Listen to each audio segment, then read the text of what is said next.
अस्सलामुअलैकुम वरहमतुल्लाहि वबरकातुहू। आज बाबा निज़ामी रहमतुल्लाह अलैह की करामत और इमामत के बारे में गुफ्तगू की जाएगी। बाबा निज़ामी हमेशा अपनी मस्जिद कमरिया शरीफ में इमामत किया करते थे। एक बार का वाक़या है कि आप कमरिया शरीफ में जलवा फरोज़ हैं। सिकंदर अली माचवी जो आपका एक मुरीद था, माचा शरीफ का रहने वाला था, वो अक्सर सयाही में रहता था। उसने गरीब नवाज की बारगाह में बाबा निज़ामी से इजाज़त ली कि हुजूर मैं ईद उल फित्र की नमाज अजमेर शरीफ में पढ़ूंगा। इजाज़त लेकर अजमेर शरीफ गया। अजमेर शरीफ पहुंचने के बाद जब ईद की नमाज़ पढ़ी तो क्या देखता है कि नमाज जो पढ़ा रहे हैं वो मेरे पीर बाबा निज़ामी रहमतुल्लाह अलैह हैं। नमाज के बाद सब लोग उनसे दस्तबोसी करने लगे। ये भी आगे बढ़ा और इसने भी दस्तबोसी की। इसने कहा कि बाबा हुजूर मैं तो आपसे इजाज़त लेकर आया था, अगर आप बताते कि आप भी आ जाए तो मैं भी आपके साथ आ जाता। बाबा ने कहा नहीं, मेरा दिल हुआ, मैं भी अजमेर शरीफ आ गया। उसके बाद में मजमा में लोग हाथ मिलाते रहे और थोड़ी देर के बाद बाबा निज़ामी वहाँ से गायब हो गए। यह उसके बाद 2 दिन तक ढूंढते रहा। अब ढूंढने के बाद बाबा निज़ामी आपको नहीं मिले और वो वापस जब कमरिया आया तो बाबा एक कबीलू के मकान पर छत के नीचे अपने चारपाई में बैठे थे।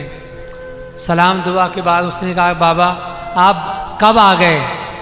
तो बाबा निज़ामी रहमतुल्लाह अलैह फरमाते हैं अरे कहाँ से सिकंदर भाई, मैं तो यहीं हूँ, मैं तो कहूँ नहीं गाँव, कहाँ से आ जाई हूँ? अरे कहा नहीं बाबा ऐसा हो सकता है, मैंने आपका अजमेर शरीफ में देखो हूँ, आपके पीछे मैंने ईद की नमाज़ पढ़ी है और आप कहते हैं कि मैं यहीं पर हूँ। बाबा निज़ामी रहमतुल्लाह अलैह हाज़िर से मुखातिब होकर कहते हैं अच्छा लाला बतावा तो मैं कहूँ गाँव का? तो लोगों ने कहा नहीं बाबा आप तो कहीं नहीं गए, आपने यहीं ईद की नमाज़ पढ़ी है। बाबा निज़ामी अक्सर अपनी करामतों को छिपाया करते थे, जाहिर नहीं होने दिया करते थे। तो आपने कहा सिकंदर इतने आदमी कहते हैं कि मैं यहीं पर था और तू कहता है कि मैं वहाँ पर हूँ, एक की बात मानी जाएगी कि 10 की बात मानी जाएगी? सिकंदर खामोश हो गया। दिल ही दिल में सोचने लगा कि ये कैसा हो सकता है, मैंने तो बाबा के पीछे नमाज़ पढ़ी है, बाबा से अजमेर में मुलाकात की है और बाबा बोलते मैं यहीं पर हूँ। ज़ोहर की नमाज के बाद जब लोग मस्जिद में जाते हैं तो कुछ लोग समझदार लोगों ने सिकंदर अली से पूछा कि सिकंदर अली वाकई में क्या बाबा ने अजमेर में इमामत की है? उसने कहा हाँ मैंने बाबा के पीछे नमाज़ पढ़ी है। तो आप ये बताओ कि बाबा ने शेरवानी कौन सी पहनी थी, आपका साफ़ा कौन सा था? तो सिकंदर अली ने कहा गुलाबी कलर का साफ़ा था और काली शेरवानी पहनी थी।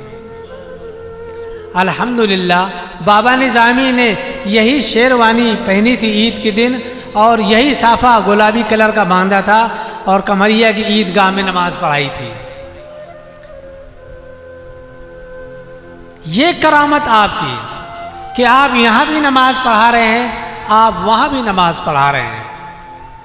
जब सब लोगों का मजमा हट गया तो सिकंदर अली अकेले में बाबा के पास गया और कहा कि बाबा ये मेरी आंखों का धोखा था, मैंने तो हकीकत में आपको देखा था। तो बाबा ने कहा देखा था तो मुट्ठी बंद करके रखना था, खोलने की क्या ज़रूरत थी? अरे सिकंदर अली मुझे बुढ़ापे में क्यों बदनाम करते हो, क्यों मुझे परेशान करते हो? अरे मैं कहीं भी जाऊंगा, मेरी मर्जी की बात है, मैं कहीं भी नमाज पढ़ूं, मैं कहीं भी नमाज पढ़ाऊं, ये मेरी मर्जी की बात है। सिकंदर अली इसमें तुमको दखल देने की क्या ज़रूरत है?